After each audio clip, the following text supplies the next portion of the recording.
First ever factory outlet, Chandanagar, Mukunda Jewelers. Opening soon. No making charges.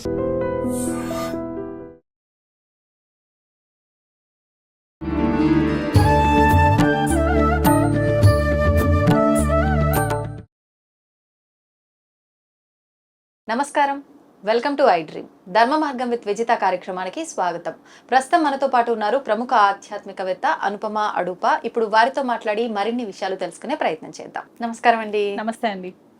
Anupama గారు, నేను అడగబోతున్న topic ప్రస్తుత రోజుల్లో ఎక్కువగా ఇబ్బంది పడుతున్న ఒక విషయానికి సంబంధించి టాపిక్ తీసుకున్నా. వివాహం. మామూలుగా పెళ్లి అనగానే మనకు చిన్నప్పటి నుంచి వింటున్నాం మన పెద్దవాళ్ళ ద్వారా, అటేడు తరాలు ఇటేడు తరాలు చూడాలి అని చెప్పి. ఆ 7 తరాలు చూడడం పక్కన పెడితే ఫస్ట్ చూడాల్సింది జాతకాలు అని చెప్పి అంటారు. జాతకంలో కూడా ఎన్నెన్నో వాళ్ళకి సంబంధించి అవి మ్యాచ్ అవ్వాలి అని చెప్పి అంటుంటారు. అయితే ఖచ్చితంగా ఒక పెళ్లి, లవ్ మ్యారేజెస్ అంటే ఇంకా అవన్నీ జరగవు, ఆ ప్రాసెస్ అంతా అది పక్కన పెడితే అరేంజ్డ్ మ్యారేజెస్ తీసుకున్నాము అంటే ఖచ్చితంగా ఇవన్నీ చూసి ఖచ్చితంగా బాగుంది అంటేనే ఆ జంటని దంపతులుగా మారుస్తారు ఖచ్చితంగా. అలా మారారు అని అంటే ఖచ్చితంగా జాతకము, ముహూర్త బలము ఇన్ని బాగున్నాయనే అర్థం. ఎందుకంటే ఒక పురోహితుడికి ఎంతో జ్ఞానం తెలుసు, అన్ని చూసి అందరి సమక్షంలో ఒక టైము, ఒక అంటే రోజు, ఒక తిథి, నక్షత్రము అన్ని సెట్ చేసి బాగున్న తర్వాతే పెడతారు అన్న నమ్మకం గట్టిగా ఉంటుంది. అయితే అలా చేసిన తర్వాత కూడా ఇప్పుడు మనం చూస్తున్నాము ఎంతో మంది విడాకులు. అవునండి, వయసుతో సంబంధం లేదు, ఎంతో పెద్ద వయసు వాళ్ళు కూడా ఇప్పుడు డైవర్స్ తీసుకుంటున్నారు. ఒకప్పటి కాలంలో అసలు ఈ విడాకులు అనేది కాన్సెప్ట్ లేనే లేదు ఎక్కడ కూడా. మన ఫాదర్ గాని తాతలు గాని వింటే అసలు ఎప్పుడు ఫైట్ చేసుకున్న దాఖలాలు కూడా మనకు కనిపించేవే కావు.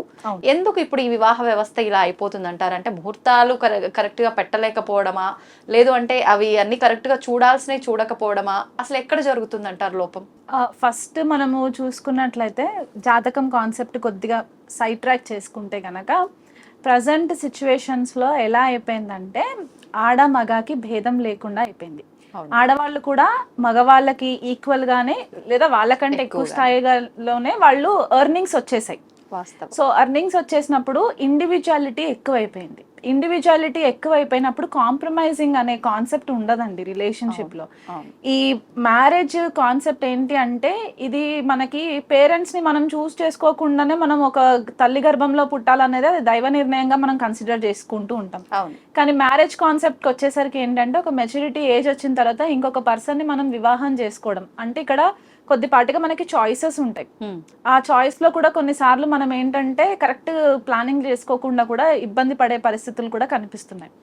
అయితే ఇక్కడ ఇంకొకటి ఏంటి అంటే మ్యారేజ్ కి ముందు వీళ్ళకి ఒక ప్రాపర్ అండర్స్టాండింగ్ లేకపోవడం, సొసైటల్ చేంజెస్ కి తగ్గట్టుగా వీళ్ళు ఇవాల్వ్ అవుతున్నారు అని అనుకుంటున్నారే తప్ప ఏ రకంగా ఇవాల్వ్ అవుతున్నారు అనే కాన్సెప్ట్ కూడా లేకుండా అయిపోవడం, కొద్దిపాటిగా ఎక్స్టర్నల్ ఇన్ఫ్లుయెన్సెస్ అవ్వడం.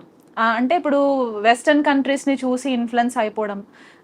వెస్టర్న్ కంట్రీస్ వాళ్ళు మనకి చెప్పలేదు మా కల్చర్ ని మీరు అడాప్ట్ చేసుకొని ఫాలో అవ్వండి అని. నేను పర్సనల్ గా చెప్పేది ఏంటంటే వెస్టర్న్ కంట్రీస్ లో మన హిందూ సనాతన ధర్మంకి చాలా వాల్యూ ఉంది. వాళ్ళు మన ప్రాక్టీసెస్ ని వాళ్ళు రియల్ గా వాళ్ళు ఇంప్లిమెంటేషన్ లో చేసుకుంటున్నారు. వాళ్ళకి తెలుస్తుంది కరెక్ట్ ఏంటి రాంగ్ ఏంటి అని. మీరు అన్నట్టు పూర్వం ఏంటంటే అసలు ఈ ఫ్యామిలీస్ ని చూసేవాళ్ళు, ఒక 7 తరాలను చూసి వాళ్ళ ఫ్యామిలీస్ లో ఎలాంటి సిచ్యువేషన్స్ ఉన్నాయో చూసుకున్న తర్వాత అబ్బాయి కానివ్వండి అమ్మాయి కానివ్వండి వివాహం చేసేవాళ్ళు. చాలా ప్రాముఖ్యత ఉండేది. ఇప్పుడు ఏంటంటే అంత హైటెక్ పద్ధతి అన్నమాట. ఈరోజు చూసామా, రేపు నిశ్చితార్థం చేసుకున్నామా, ఎల్లుండి పెళ్ళి అయిపోయిందా, అవతల ఎల్లుండి విడాకుల వరకు వీళ్ళు కోర్టు చుట్టూ తిరుగుతూ ఉన్నారు. అంటే ఒక డ్రామా ఫేజ్ లాగా అయిపోయింది అనమాట. ఆ వివాహ వ్యవస్థ అనేది కంప్లీట్ గా రూయిన్ అయిపోయింది. మ్యారేజ్ కి ముందు కొన్ని తంతులు ఉంటాయి, అవి కరెక్ట్ గా ఫాలో అవ్వకపోవడం. అండ్ కొన్ని ఎట్లా అయిపోయిందంటే షో ఆఫ్ కూడా కొద్దిగా అయిందండి. అంటే నేను ఇది ఒకరిని ఒక వర్గాన్ని వాళ్ళని నేను పాయింట్అవుట్ చేయట్లేదు, ఉన్న వాళ్ళ దగ్గర వాళ్ళు పెట్టి చేసేస్తారు, కానీ వాళ్ళ వల్ల ఇండైరెక్ట్ గా లేని వాళ్ళ పైన కూడా ప్రెషర్ పడుతూ ఉంది ఆ స్థాయిలో చేయాలి అని చెప్పి. ఇంకొకటి ఏంటంటే ఇక్కడ లైక్స్ అండ్ డిస్లైక్స్ మ్యాచ్ అవ్వకపోవడము, ఏదో అవుటర్ అపియరెన్స్ ఒకటి బాగుంటే కనుక చూసేసుకోవడము. ఫస్ట్ ఆఫ్ ఆల్ కంపాషన్ లేదు, ఒకరికొకరికి అర్థం చేసుకున్న కంపాషన్ లేదు. ఆ కంపాషన్ రావాలి అంటే అంత ఓర్పు సహనము వహించే అంత టైం వీళ్ళ దగ్గర లేదు. ఎక్కువ మట్టుకు ప్రొఫెషన్ కి ఎంతైతే వాళ్ళు ఇంపార్టెన్స్ ఇస్తున్నారో పర్సనల్ లైఫ్ కి వచ్చేసరికి రిలేషన్షిప్స్ కి అంత వాల్యూ లేకుండా పోయింది. వీళ్ళ ఇంకొక కాన్సెప్ట్ ఏంటంటే ఇప్పుడు మీరు అన్నారు కొంత మ్యారేజ్ ఎక్కువ ఇయర్స్ రిలేషన్షిప్ లో ఉన్న వాళ్ళు కూడా డివోర్సెస్ అవును జరుగుతున్నాయి. ఇక్కడ దానివల్ల వాళ్ళకి డిఫరెన్సెస్ వచ్చి విడిపోతున్నారు, పిల్లలు నష్టపోతున్నారు. ఇక్కడ వీళ్ళకి కపుల్ కి పిల్లలు ఉంటారు కదా, వాళ్ళు డిస్ఫంక్షనల్ ఫ్యామిలీస్ నుంచి వచ్చేసేలాగా అయిపోతున్నారు. వాళ్ళు నెక్స్ట్ జనరేషన్ వాళ్ళ చైల్డ్హుడ్ అంతా పాడైపోతూ ఉంది. సో దీనికి అంతటికి ఏంటి అంటే ప్రాపర్ అవగాహన లేకపోవడము, పెద్దలు కుదిర్చిన పెళ్లిళ్ళు అయినా సరే వీళ్ళిద్దరికి డిఫరెన్సెస్ వచ్చే టైంలో పెద్దలు కూర్చోపెట్టి నచ్చ చెప్పే ప్రయత్నం కూడా చేయట్లేదు. ఇరువైపుల నుంచి స్టోరీస్ వినాలి ఎప్పుడైనా సరే, ఒక సైడ్ మనం జడ్జ్మెంట్ చేయడానికి కూడా లేదు. సో ఇదొకటి ఫ్యామిలీస్ లో కూడా కొద్దిగా చేంజెస్ రావాలి, దాన్ని మనం ఎంకరేజ్ చేయొద్దు. అండ్ ఇంకొకటి ఏంటంటే ఎక్స్టర్నల్ ఫ్యాక్టర్స్ కి ఎక్కువ వీళ్ళు అట్రాక్ట్ అయిపోవడము, టెంపరీ హ్యాపీనెస్ వెతుక్కోవడము, ఇక్కడ ఇమోషనల్ సపోర్ట్ దొరకకపోయేసరికి బయట వెతుక్కోవడము. ఆ ఇమోషనల్ సపోర్ట్, ఒక బాండింగ్ ఏర్పడాలి అంటే ఇమోషనల్ సపోర్ట్ ఉండాలండి. ఏదో నేను రెస్పాన్సిబుల్ గా ఏదో ఇంటికి నేను కావాల్సిన గ్రోసరీస్ అన్ని తీసుకొచ్చేస్తున్నాను అని కాకుండా ఆ ఇమోషనల్ సపోర్ట్ లేకపోయేసరికి ఆ రిలేషన్షిప్ నిలబడదు. ఎందుకంటే లేడీస్ స్పెసిఫిక్ గా ఏం కోరుకుంటారంటే ప్రేమను కోరుకుంటారు, ఆ అటెన్షన్ ని కోరుకుంటారు. ఆ అటెన్షన్ కొద్దిగా వాళ్ళకి ఆ హ్యూమన్ లవ్ టచ్ ఒకటి వచ్చినా సరే వీళ్ళు చాలు అని అనుకుంటారు. అది మిస్ అవుతుంది ఇక్కడ, అది చాలా మిస్ అవుతుంది. కాబట్టి దానివల్ల ఇబ్బందులు. ఇప్పుడు జాతక పరిశీలనకు వస్తే చాలా మంది ఏం చేస్తున్నారంటే అష్టకూట కాన్సెప్ట్ ఏదైతే మనము పొంతనలు చూసుకుంటూ ఉంటామో 36 పాయింట్స్ అని చెప్పేసి ఉంటుందన్నమాట. అష్టకూట పాయింట్స్, ఈ 36 పాయింట్స్ లో 31 పాయింట్స్ మ్యాచ్ అయినా 32 పాయింట్స్ మ్యాచ్ అయినా చేసేయచ్చు అని చెప్పేసి ఒక గ్రీన్ సిగ్నల్ ఇచ్చేయడం.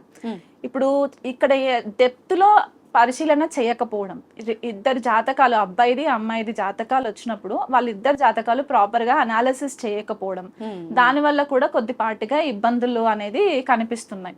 సో ఇక్కడ ఏమవుతుందంటే గ్రహమైత్రి చూసుకుంటారు అష్టకూట పొంతనలో, లగ్నమైత్రి చూసుకుంటారు అండ్ భాకుట్ ఒకటి చూసుకుంటారు, నాడీ దోషం ఉందా లేదా అవి చూసుకుంటున్నారు, అక్కడితో అయిపోతుంది అని అనుకుంటున్నారు. కానీ అలా కాకుండా మనకు కొన్ని ఇన్డెప్త్ కాంబినేషన్స్ ఉంటాయి, ఆ కాంబినేషన్స్ చూసుకోవాలి. మళ్ళీ కలత్రకారకుడు శుక్రుడు, ఆయన మెయిన్ పొజిషన్ ఎలా ఉంది, ఈ ఇరువురు జాతకాలలో శుక్రుడి పరిస్థితి ఏంటి, శుక్రుడు అస్తంగత్వం పొందున్నారా, నీచలో ఉన్నారా, రవితో కలిసి ఉన్నారా, రాహుకేతులతో కలిసి ఉన్నారా, లేకపోతే వక్రి అయి ఉన్నారా, సప్తమాది పరిస్థితి ఏంటి, ఇవన్నీ కూడా కన్సిడరేషన్ లోకి వచ్చిన తర్వాతే మనం ఒక గ్రీన్ సిగ్నల్ ఇవ్వడానికి ఉంటది. కొన్నిసార్లు ఏమవుతుందంటే లగ్నానికి కూడా బలం లేకపోవడం, అంటే ఇప్పుడు ఎట్లయిపోయిందంటే జ్యోతిష్యులు ఒక టైం ఫిక్స్ చేస్తారు. వీళ్ళు ఆల్రెడీ పేరెంట్స్ వచ్చేవాళ్ళు 2 ఫ్యామిలీస్ నుంచి వచ్చే పేరెంట్స్ ఏంటంటే మాకు సండే కుదరదండి, మేము సండే లేదా ఫ్రైడే కుదరదండి, మేము శుక్రవారం రోజు అమ్మాయిని పంపమని చెప్పి వీళ్ళు ఆల్రెడీ ఒకటి మెంటల్ గా ఫిక్స్ అయిపోయి వస్తూ ఉంటారు. కానీ వాళ్ళ జన్మ జాతకానికి మేబీ ఆ ముహూర్తము చాలా మంచి 100% ముహూర్త బలం అయి ఉండొచ్చు. వీళ్ళు ఇక్కడ కండిషన్స్ పెట్టేసరికి ఏమవుతుందంటే వాళ్ళు ఇంకొక ఆల్టర్నేటివ్ డే వెతుకుతారు. ఆల్టర్నేటివ్ డేలో మళ్ళీ అక్కడ చంద్రుడి పరిస్థితి ఏముందో తెలీదు, మళ్ళీ వీళ్ళ చార్ట్ లోకి కాంబినేషన్స్ ఎట్లా ఉన్నాయో తెలీదు, ఆ రోజు లగ్న బలం ఎలా ఉందో తెలీదు. ఇవన్నీ చాలా సెన్సిటివ్ అండ్ కాంప్లికేటెడ్ కాన్సెప్ట్స్ ఉంటాయి. కాబట్టి వివాహం అనేది ఒక లాంజివిటీ అంటే ఒక లాంగ్ టర్మ్ రిలేషన్షిప్ కాబట్టి చాలా జాగ్రత్తగా ప్లానింగ్ చేసుకుంటే ఈ డివోర్స్ రేట్స్ అనేవి తగ్గుతాయండి. అండ్ చెప్తున్నాను కదా, చాలా మటుకు అసలు ఇండియాలో ఈ మధ్య కాలంలో కోవిడ్ తర్వాత మాత్రం చాలా డివోర్స్ కేసెస్ ఫైల్ అయిపోయాయి. ఎక్స్టర్నల్ వాటికి ఎక్కువ అట్రాక్ట్ అయిపోవడము, దానివల్ల వాళ్ళు అంటే ఇక్కడ ఫ్యామిలీ రెస్పాన్సిబిలిటీస్ పక్కన పెట్టేసేసి ఇంకేదో దొరుకుతుంది బయట అనే ఒక కాన్సెప్ట్ లోకి వెళ్ళిపోవడం వల్ల ఈ డిస్టర్బెన్సెస్ అన్ని క్రియేట్ అవ్వడానికి క్లియర్ ఇండికేషన్స్ అన్నమాట. ఇవి కొద్దిగా మనము చూసుకున్నట్లయితే గనక జాతక పరిశీలనతో పాటు మన బిహేవియరల్ ప్యాటర్న్స్ ఎట్లా ఉన్నాయి, మనం ఎంత రెస్పాన్సిబుల్ గా ఉన్నాము, పేరెంట్స్ ఇరువైపుల పేరెంట్స్ చూసుకోవాలి, ఇద్దరు మ్యారేజ్ చేసుకున్న వాళ్ళు కూడా చూసుకుంటే తప్ప దీనికి ఒక కలెక్టివ్ రెస్పాన్స్ అయితే రావడం కష్టం అండి. ఇంకా పోన్ ఇంకా డివోర్స్ రేట్స్ ఎక్కువ అవుతాయి, కానీ అది ఒక కొలిక్కి రావడం అనేది కొద్దిగా కష్టం. ఈ విషయాలను దృష్టిలో పెట్టుకుని నిజంగా వివాహం సమయం వచ్చినా కూడా నాకు వివాహం వద్దు అనే ధోరణి కూడా ఎక్కువగా చూస్తున్నాం చాలా మందిలో. అంటే అందరి లైఫ్ ఇలానే ఉంటదేమో, ఇంకా ఇంతమందిని చూస్తున్నాం కదా, సరే ఒక్కరికంటే ఏదో అనుకోవచ్చు, ఇలా ఆలోచించే వాళ్ళు కూడా పెరిగిపోతున్నారు నిజంగా. అవును, సరే అండి, నిజంగా చాలా మంచి విషయాలు తెలియజేశారు. మనం మాట్లాడుకుందాం, ఎంత మాట్లాడుకున్నా ఇంకా ఏదో ఉంది అని అనిపిస్తుంది ఈ టాపిక్ కి సంబంధించి. మరొక మంచి ఎపిసోడ్ లో ఇంకా మరిన్ని విషయాలు తెలుసుకోవాలని అనుకుంటున్నాను. ధన్యవాదాలు. నమస్తే.